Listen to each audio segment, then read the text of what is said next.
इसका lecture number कितना? 36 37।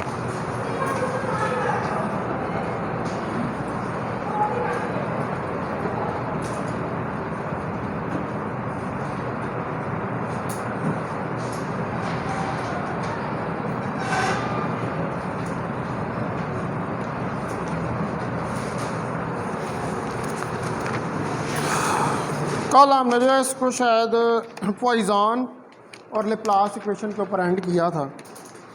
तो आज हमने जो पोटेंशियल है of a localise charge distribution उसको स्टडी करना है। The potential of localised charge distribution.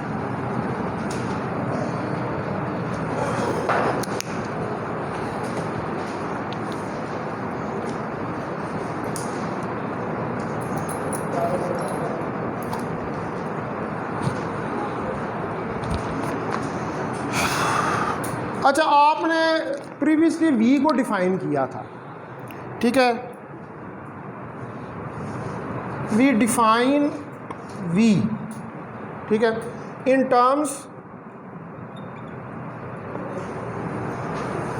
Of V of R is equal to minus R E dot D L.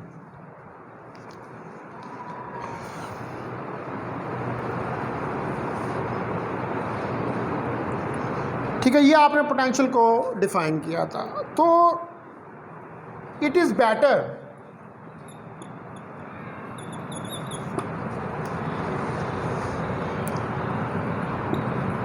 To find V first to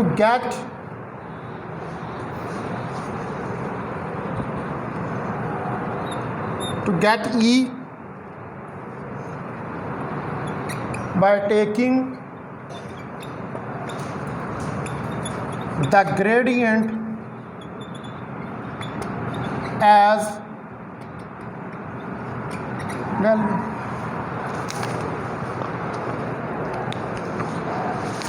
तो अगर हम जो है वो पहले v को फाइंड कर लें, यानी कि अगर आपने इलेक्ट्रिक फील्ड कैलकुलेट करना है तो रिलेशन तो आपके पास है E is equal to minus del V. तो हम ये क्या चाहते हैं कि जी कैलकुलेशन थोड़ा आसान हो जाए, क्योंकि कैलकुलेशन कैसे आसान हो जाएगी, क्योंकि v स्केलर है तो स्केलर को फाइंड करना तो आसान है एज़ कम्पेयर टू कि आप वेक्टर जो है उसको कैलकुलेट करें, क्योंकि वेक्टर में फिर आपको पूरी ट्रिग्नोमेट्री जो है वो ड्रा करनी पड़ेगी, कंपोनेंट्स का ख्याल रखना पड़ेगा, कंपोनेंट्स ड्रा करने पड़ेंगे और एक से ज़्यादा कंपोनेंट्स ड्रा करने पड़ेंगे। तो यहाँ पर तो पोटेंशियल में तो आपको पता है एक ही कंपोनेंट होता है, स्केलर। तो बेहतर यह है कि अच्छा आसान तरीका तो यह है कि आप पहले पोटेंशियल को फाइंड कर लें, ठीक है जी। पोटेंशियल को फाइंड करने के बाद उसका ग्रेडियंट लें तो आपके पास इलेक्ट्रिक फील्ड जो है वो निकल आएगी।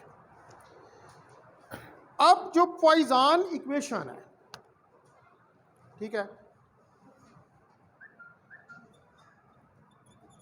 The Poisson equation relates rho and V. Poisson equation जो है वो रो और वी को रिलेट करती है। तो अगर रो आपको कब पता चलेगा? अगर चार्ज हो तो, if charge is present then we can know the rho, ठीक है। If charge is present then we can find rho. तो चार्ज अगर प्रेजेंट हो तो हम उससे रो को जो है वो फाइंड कर सकते हैं।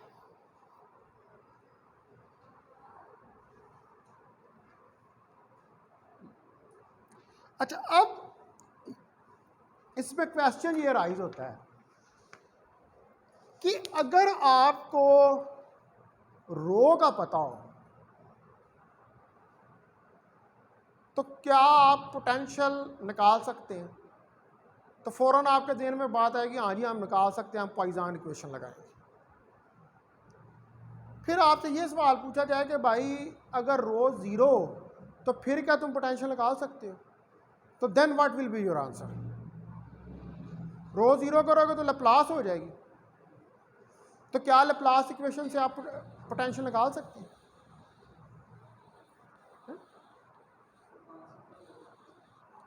निकाल तो सकते हैं, कांस्टेंट हो जाएगा लेकिन निकाल तो सकते हैं।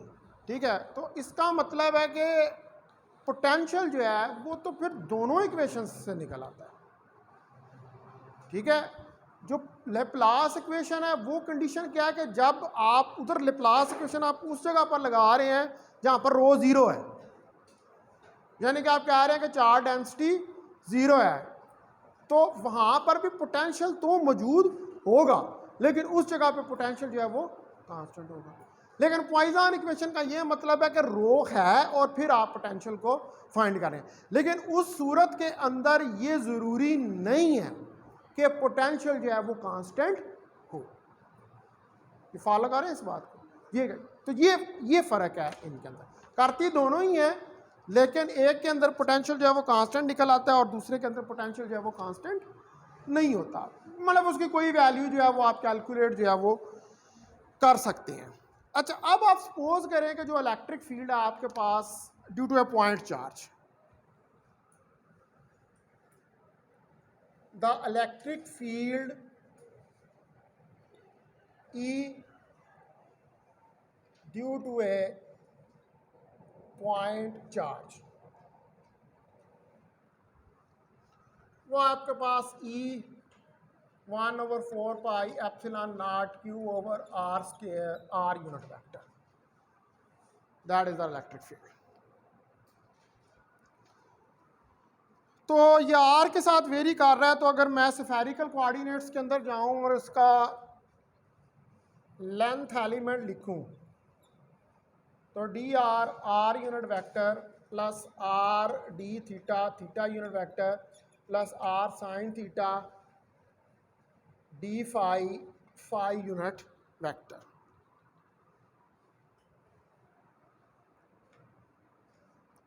तो नौ अगर मैं E डॉट डी एल जो है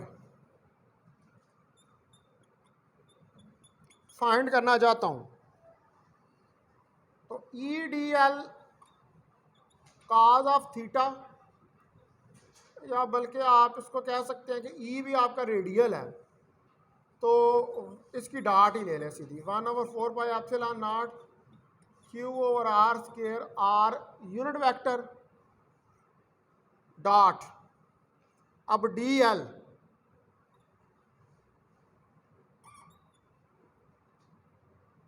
R unit vector plus R d theta theta unit vector plus R sine theta d phi phi unit vector. अब ये वाली टर्म रह जाएगी, बाकी ये दोनों तो ज़ीरो हो जाएगी।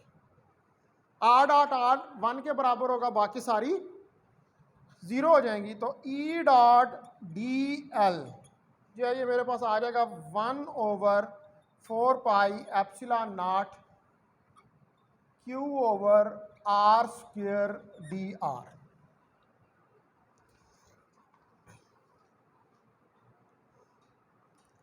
अब मैं रेफरेंस पॉइंट जो है उसको इन्फिनिटी पर ले लेता हूं। Let fix the reference point, ये जो किंगरे वाला ओ है, एट इन्फिनिटी। तो V ऑफ R जो है, जो ये लिखा है हमने, minus infinity to R Q over 4 pi epsilon naught 1/R prime का स्क्वायर डी आर प्राइम। मैं इसको प्राइम कर दिया क्योंकि मैंने इसको इंटीग्रेट करके इसके ऊपर लिमिट जो है उसको अप्लाई करना है।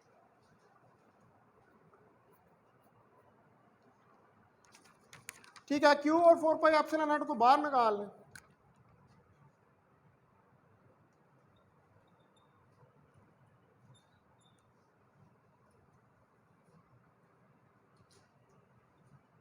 Infinity to R prime -2 D R prime. ठीक है, तो इसको इंटीग्रेट करेंगे तो ये क्या आ जाएगा, ये एक माइनस इधर आएगा तो Q over 4 pi epsilon not और ये आ जाएगा 1 ओवर आर प्राइम। ठीक है, आर प्राइम या आर तो ख़त्म हो जाएगा, नहीं आर प्राइम या भी लिमिट लगानी है हमें, R prime 1 over R prime. अब आप इसके ऊपर लिमिट जो है वो लगा दें तो V of R 1 over R minus 1 over infinity Q over 4 pi epsilon naught. तो वी ऑफ आर जो है that is equal to 1 over 4 pi epsilon naught Q over R. ये वो पॉइंट चार्ज की वजह से पोटेंशियल जो है वो निकल आया।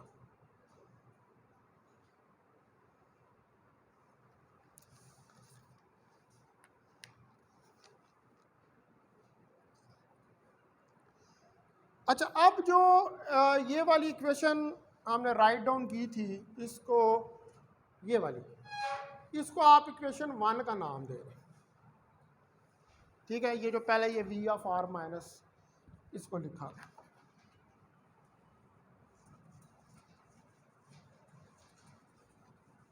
अब ये जो इक्वेशन 1 है,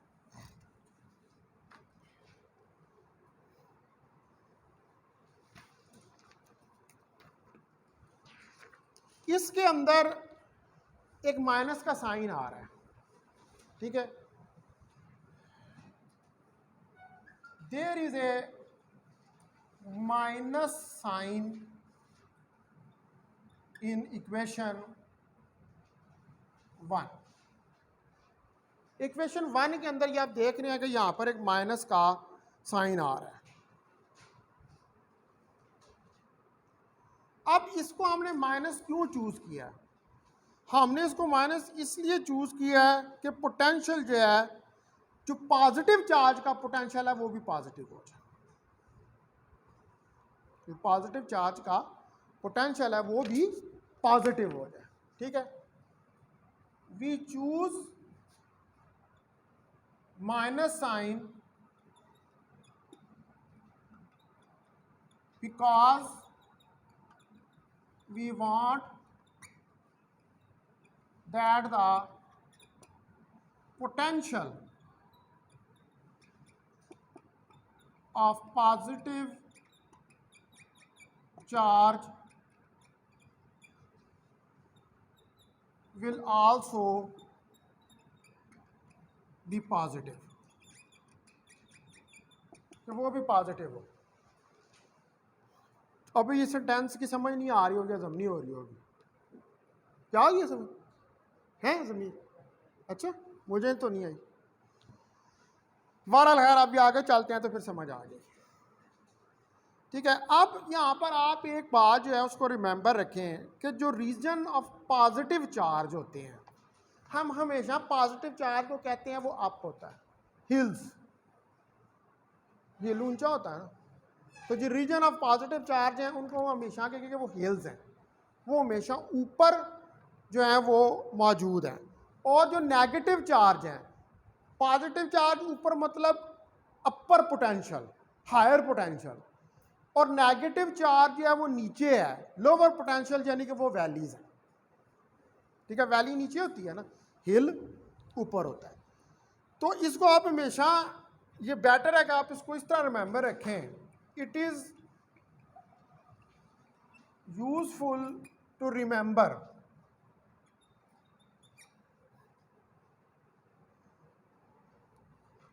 that regions of positive charges, जो रीजन है पॉजिटिव यानी कि जहाँ पर पॉजिटिव चार्जेस हैं, और पोटेंशियल हिल्स, वो पोटेंशियल हिल्स हैं, पहाड़ हैं पोटेंशियल के, ऊंचा, अपर पोटेंशियल, उसको आप कहेंगे। ठीक है, और जो रीजन्स हैं, regions of negative charges,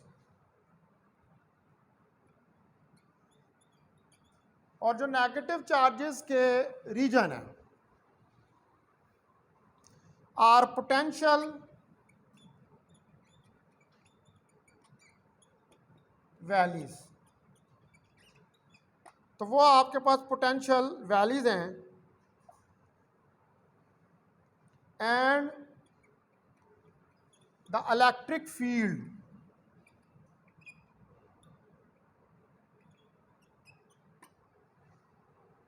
points downhill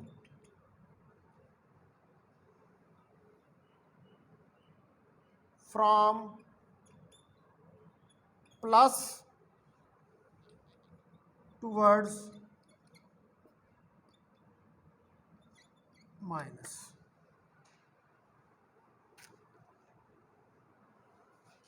अब ऊपर वाला जुमला समझ आ गया?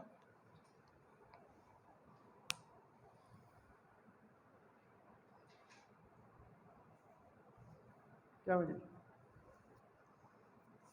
There is a minus sign in equation 1, ये पोटेंशियल की जो इक्वेशन इसके अंदर माइनस साइन है। ठीक है, हमने क्यों चूज किया माइनस साइन? हम चाहते हैं कि जो पोटेंशियल है पॉजिटिव चार्ज का वो पॉजिटिव ही रहे। तो इलेक्ट्रिक फील्ड जो है उसने तो जो नीचे हमने यहाँ पर बात की है उसने डाउन हिल जाना है, यानी कि पॉजिटिव से आप जब इलेक्ट्रिक लाइंस ऑफ फोर्सेस को ड्रा करते हैं तो वो किस तरफ जाती हैं? वो पॉजिटिव से नेगेटिव की तरफ जाती हैं। तो पॉजिटिव तो अपर के ऊपर है, नेगेटिव लोअर पे है, तो फिर इसको पॉजिटिव करने के लिए ये तो नीचे की तरफ जा रहा है, तो इसके नेगेटिव के साथ एक और नेगेटिव लगाना नहीं पड़ेगा ताकि ये पॉजिटिव हो जाए, इसका ये मतलब है। ठीक है, इसके नेगेटिव के साथ फिर आपको एक नेगेटिव लगाना पड़ेगा, इसलिए नेगेटिव का साइन जो है वो इस इक्वेशन के अंदर आ रहा है, क्योंकि जो इलेक्ट्रिक फील्ड है उसने तो हमेशा पॉजिटिव से नेगेटिव की तरफ ही जाना है, क्योंकि पॉजिटिव जो है वो हिल है, नेगेटिव जो है वो वैली है। तो आप ऊपर से नीचे ही आते हैं हमेशा। हाँ, नीचे से ऊपर जाना है तो नीचे से ऊपर जाने के लिए तो फिर आपको एनर्जी चाहिए, लेकिन बाई नेचर जो नेचर के अंदर जो चीज़ अकर कर रही होती है वो क्या है कि हमेशा जो भी चीज़ होती है वो अपनी मिनिमम एनर्जी की तरफ जाती है। तो मिनिमम एनर्जी जो होती है वो हमेशा नीचे की तरफ ही होती है। ठीक है, अच्छा अब आप देखें कि ये बात तो मैं यहाँ समझ आ गई कि क्यों इसके अंदर हमने ये नेगेटिव का साइन जो है वो इंट्रोड्यूस कराया। अच्छा, अब जो आपने पोटेंशियल निकाला है पॉइंट चार्ज के लिए, ठीक है, the potential for point charge is V1/4 pi epsilon not Q/R। ये आपने पोटेंशियल निकाला है, इसको मैं इक्वेशन नंबर 2 कह देता हूँ।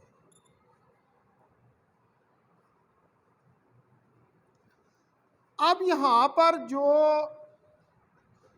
मैं फिगर कुछ ड्रा करता हूँ, देखें ये Q, यहाँ से ये पॉइंट P और ये कोई डिस्टेंस R।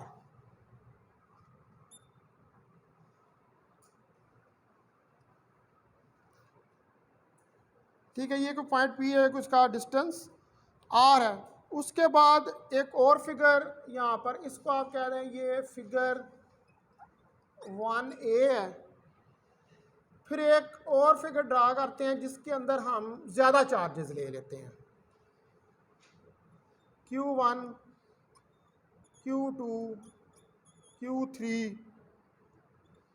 Q4 और ये QI चार्ज है, इधर से इस जगह पर पॉइंट P है, ये RI वेक्टर। इसको फिगर 1B आप क्या है। उसके बाद एक वॉल्यूम है, ये एक सरफेस है, इसके अंदर ये एक छोटा सा वॉल्यूम है, ठीक है, और ये वॉल्यूम है D ऑफ टाउ, और यहाँ से ये पॉइंट P है और ये R डिस्टेंस के ऊपर है।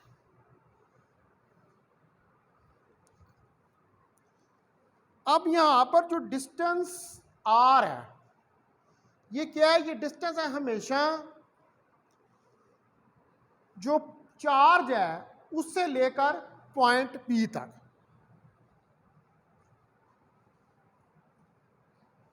Where R is always the distance from Q to point P।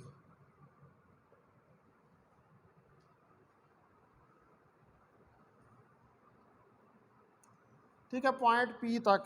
या इधर इसने जो है इसको पॉइंट P को जो है ना वो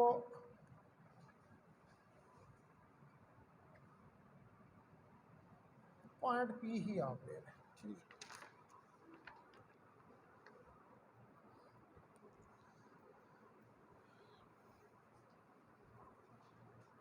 अच्छा, अब अगर बहुत सारे चार्जेस हों तो फिर प्रिंसिपल ऑफ सुपरपोजिशन क्या वो लग जाएगा। For number of charges we will apply principle of superposition।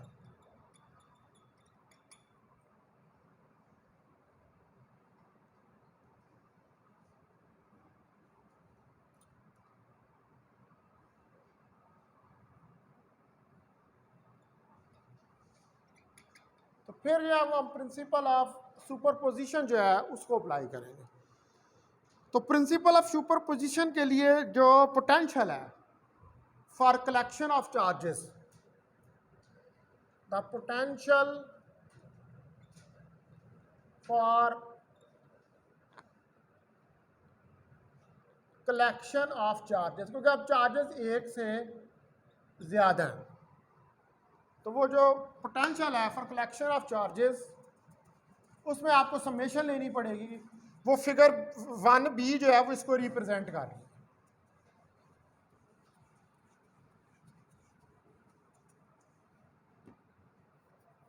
ठीक है जी, यानी कि आप राइट डाउन करेंगे कि V of R is equal to 1/4 pi epsilon naught summation I1 to N Q of I R of I।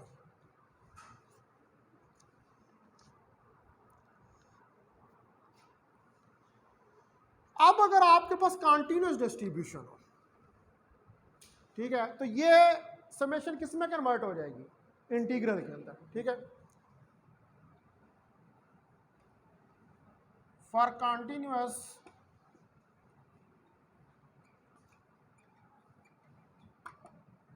Distribution, continuous distribution के case में V of R will be equal to 1/4 pi epsilon naught DQ over R। ये equation 3, ये equation 4।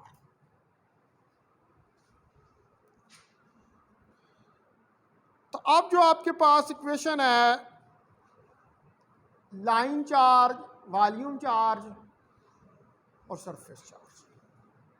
उसके लिए equation जो हैं वो हमने राइट डाउन करनी है। तो अब इस इक्वेशन को, ये मेन इक्वेशन है, इसको देखते हुए पहले नंबर पर फॉर वॉल्यूम चार्ज डेंसिटी, अगर आप वॉल्यूम चार्ज डेंसिटी के लिए इक्वेशन लिखें तो V of R is equal to 1/4 pi epsilon naught rho of R prime divided by R beta prime. अब ये इक्वेशन जो है ये आपको ये बता रही है कि अगर आपको रो का पता हो, if you know the rho you can calculate V. देखा ना, इसमें रो की वैल्यू रखें तो वी निकल आएगा। डी टा तो वॉल्यूम एलिमेंट है, वो तो जो भी डिस्ट्रीब्यूशन होगी, सिमेट्रिकल डिस्ट्रीब्यूशन, वो चाहे स्फेरिकल है, सिलेंड्रिकल है, जो भी है, वो तो उसका आप वॉल्यूम एलिमेंट यहाँ पर लगा देंगे, ठीक है, चाहे कार्टीजियन है। तो इससे आपको पता चलता है कि आप, अगर आपको पता है रो का, तो वी को जो है वो आप कैलकुलेट कर सकते हैं।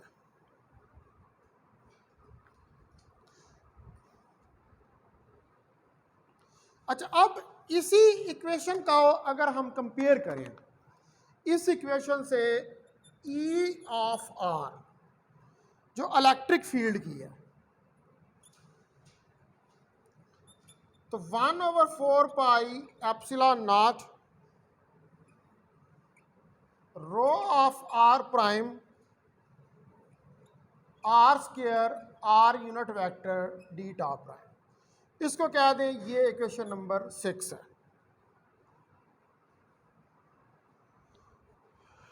अब आप यहां पर देखें कि इस जगह पर यूनिट वेक्टर कोई नहीं है। उसकी वजह ये है कि ये तो स्केलर है, तो यहां पर तो यूनिट वेक्टर नहीं आ सकता, लेकिन इलेक्ट्रिक फील्ड चूंकि वेक्टर है तो इसलिए वहां पर यूनिट वेक्टर जो है वो आ रहा है। अब हम देखते हैं, अब इसी इक्वेशन को आप लाइन चार्ज की फॉर्म में भी लिख सकते हैं और सरफेस चार्ज की फॉर्म में भी लिख सकते हैं। तो हम राइट डाउन करते हैं उनको लाइन चार्ज और सरफेस चार्ज के लिए।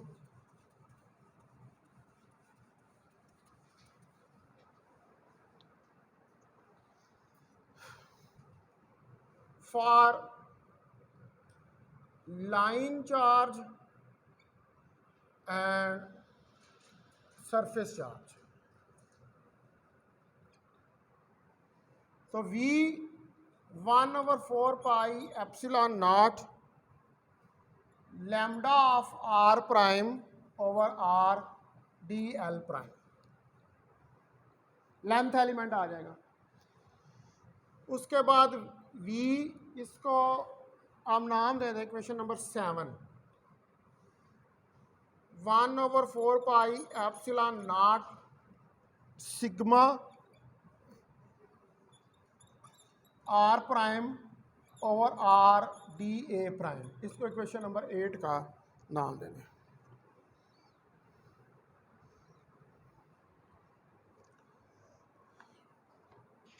अब यहाँ पर ये जितनी इक्वेशंस लिखी गई हैं, इस एक बात याद रखें कि इन इक्वेशंस के लिए जो रेफरेंस पॉइंट्स था वो हमने इन्फिनिटी लिया, ठीक है।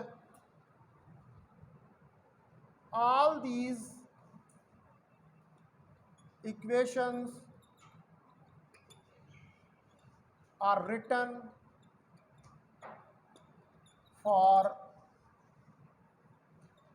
reference point is at infinity, कि रेफरेंस पॉइंट जो है वो इन्फिनिटी है।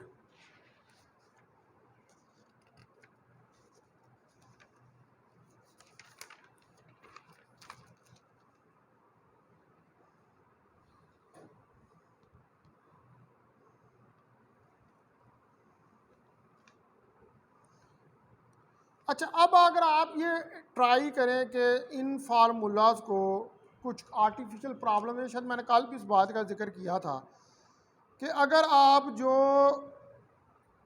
चार्ज है अगर वो खुद एक्सटेंड हो जाए इन्फिनिटी तक, ये तो डिस्ट्रीब्यूशन लिया है ना हमने, कि जो चार्ज की डिस्ट्रीब्यूशन है उसके लिए आपने रेफरेंस पॉइंट्स है, अगर खुद से पूरी डिस्ट्रीब्यूशन ही एक्सटेंड हो जाए इन्फिनिटी के लिए, तो अगर डिस्ट्रीब्यूशन ही एक्सटेंड हो जाएगी इन्फिनिटी के लिए तो फिर आपका जो इंटीग्रल है वो डाइवर्ज कर जाएगा।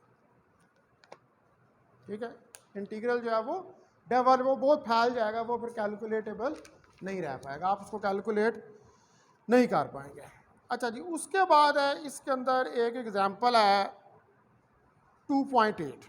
ठीक है, ये एग्जांपल मैं करता हूँ 2.8, ये इसी से रिलेटेड है, लोकलाइजेशन से।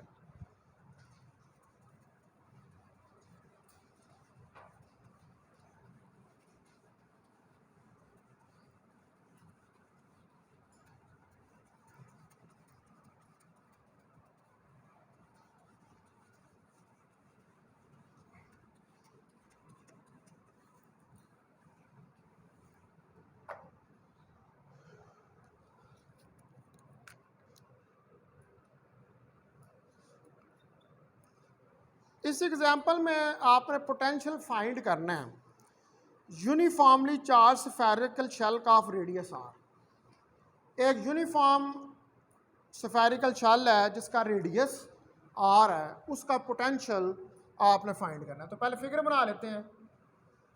ये एक स्फेरिकल शेल है,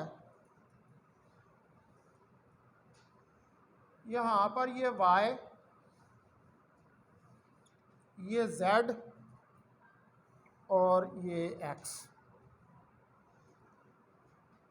इस जगह पर ये कोई एलिमेंट है जिसका डिस्टेंस यहाँ से r है, r डिस्टेंस है, वेक्टर की जरूरत नहीं। यहाँ से ये जो इस जगह पर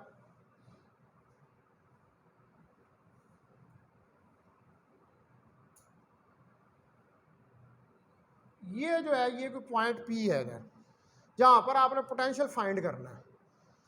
तो ये पॉइंट P से ओरिजिन का जो डिस्टेंस है वो Z है, और ये कोई एंगल यहाँ पर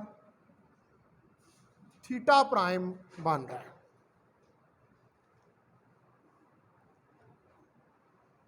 तो इसके अंदर अब स्फेरिकल शेल है तो हम इसकी सरफेस जो है उसको यूज़ करेंगे और पॉइंट P पे हमने पोटेंशियल को फाइंड करना है। ठीक है, यानी कि बी से बेसिकली हमने V ऑफ R फाइंड करना है। तो V ऑफ R जो है that is equal to 1/4 pi epsilon naught integral sigma dA prime over R। अब पॉइंट P जो है हमारा Z एक्सिस के लॉन्ग है, तो इस पर लगा दें लॉ ऑफ कोसाइंस। ठीक है, ये इसका कैपिटल रेडियस R है, तो by law of cosines, law of cosine लगाएंगे तो R square plus Z square minus 2RZ cos theta prime आ गया।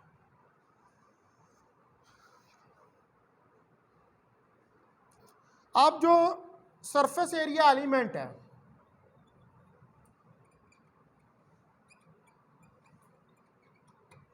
वो है dA प्राइम।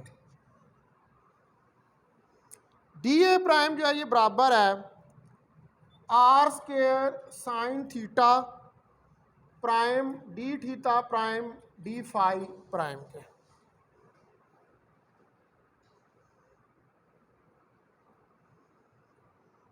अब इसके अंदर ये वैल्यूज सब्स्टिट्यूट करें तो V of Z is equal to 1/4 pi epsilon naught integral R square sine theta prime D theta prime D phi prime divided by, अब आर स्क्वायर था ये तो इसका अंडर रूट आ जाएगा इसके नीचे आर आके, तो R square plus Z square minus 2 RZ cos theta prime का अंडर रूट, और इधर ये साथ इसके सिग्मा भी आ जाएगी।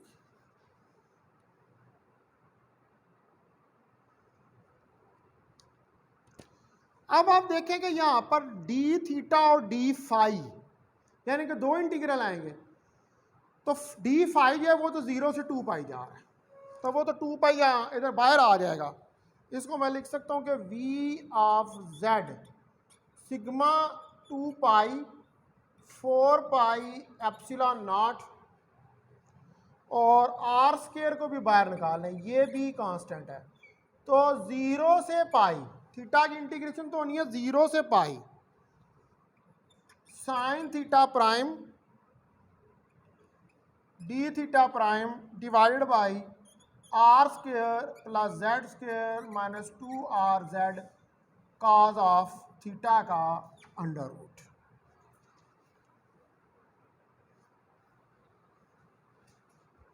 अब इसको आपने इंटीग्रेट करना है, तो इंटीग्रेट करना है इसको बड़ा आसान है, मैं इसको डायरेक्ट लिख दूंगा, अभी यहाँ पर करूँगा नहीं। इस वाले नीचे को जो है ना वो आप टी के बराबर लें, ठीक है, उसका डी टी निकाल लें, तो वो डी थीटा प्राइम के बराबर जो है वो आ जाएगा, वो वैल्यू सब्स्टिट्यूट करेंगे तो आपके पास इंटीग्रल जो है वो कल, ये आपने खुद से जो है इसको कर लेना है।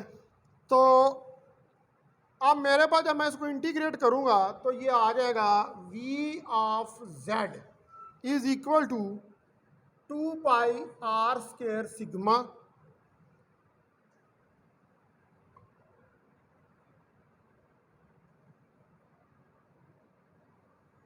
1/RZ,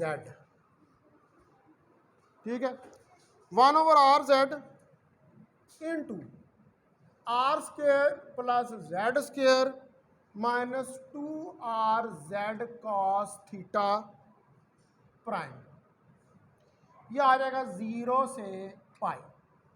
अब आप इसके ऊपर लिमिट लगा दें, लिमिट लगाएंगे तो 2 पाई आर सिग्मा जेड, ये आर एक दफ़ा इस आर से कैंसिल हो जाएगा, तो लिमिट लगाएंगे तो ये आ जाएगा R square plus Z square plus 2RZ minus R square plus Z square minus 2RZ, और ये ब्रैकेट क्लोज।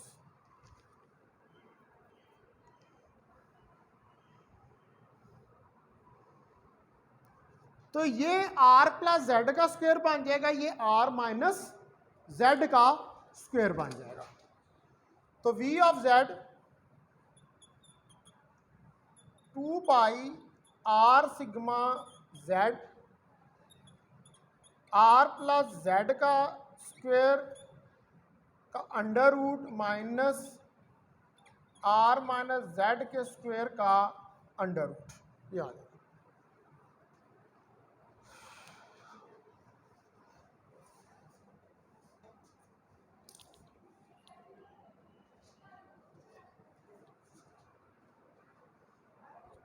ठीक है, ये v ऑफ z की वैल्यू जो है वो निकल आई। अब जो पॉइंट्स हैं आउटसाइड इस शेल के, for points outside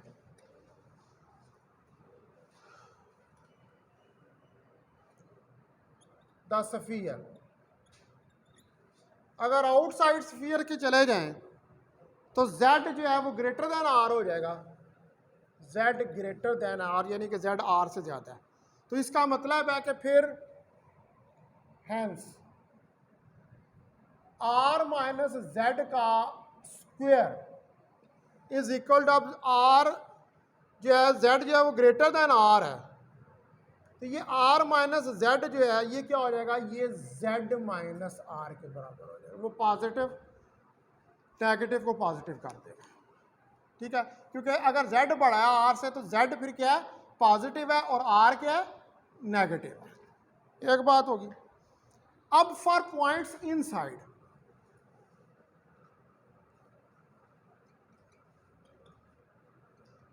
for points inside the sphere, तो अगर आप वो पॉइंट देखें जो इनसाइड द स्फीयर है, तो उनके लिए r माइनस जेड, अब जारी बात है कि ये फिर z तो r से ज़्यादा नहीं होगा, z तो फिर r से कम हो जाएगा जब अंदर चले जाएंगे।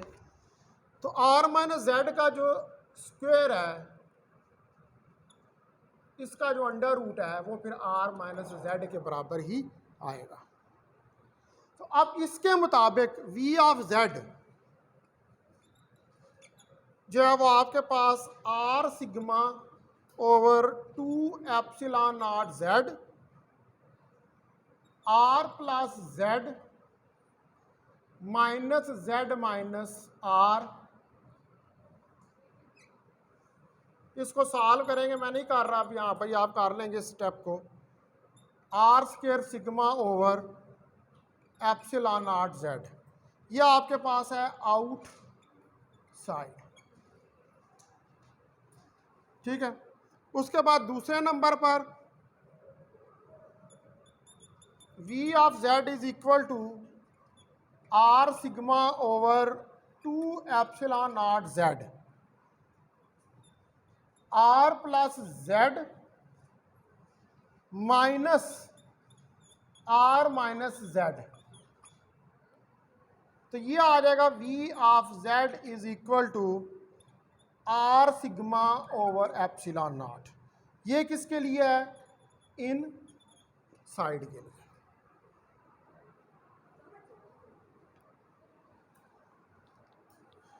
ठीक है। तो ये पोटेंशियल निकल आएगा। अब इन टर्म्स ऑफ r जो है वो टोटल चार्ज लिखे आप शेल के ऊपर,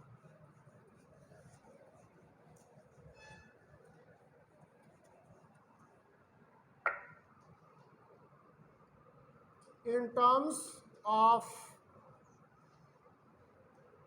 R and total charge Q on the shell, तो ये किसके बराबर हो जाएगा, Q is equal to 4 pi R square sigma. 4 pi R square area होता है स्फीयर का, ठीक है। ये मैंने क्या किया है, सिग्मा किसके बराबर होता है, चार्ज पर यूनिट एरिया, तो मैंने एरिया की 4 पाई आर स्क्वायर वहाँ पर वैल्यू सब्स्टिट्यूट। तो v ऑफ r जो है फिर आपके पास इस टर्म में आ जाएगा 1 over 4 pi epsilon naught q over r, r greater than equal to r, और 1 over 4 pi epsilon naught q over r, r less than equal to r।